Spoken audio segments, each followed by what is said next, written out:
نبی صلی اللہ علیہ وسلم نے اپنی مدنی زندگی اور مکی زندگی میں توحید کی دعوت عام کی، لوگوں کو شرک و بدعات سے بچنے کی تلقین کی، صحابہ کرام کے دلوں کو توحید سے منور کیا۔ لیکن آج کا مسلمان دھاگوں کے اندر شفا دیکھتا ہے، دھاگوں کے ذریعے شفا طلب کرتا ہے، تعویذ لٹکا کر یہ سمجھتا ہے کہ اس کے اندر شفا ہے، جبکہ اللہ رب العالمین کی ذات شفا دیتی ہے، اللہ تبارک و تعالیٰ کی ذات مشکلوں سے نکالتی ہے۔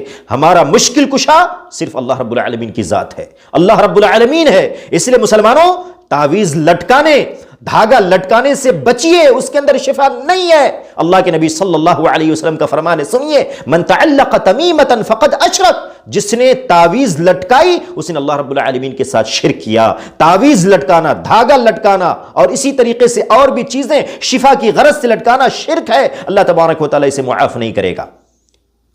تو کیا کرنا ہے؟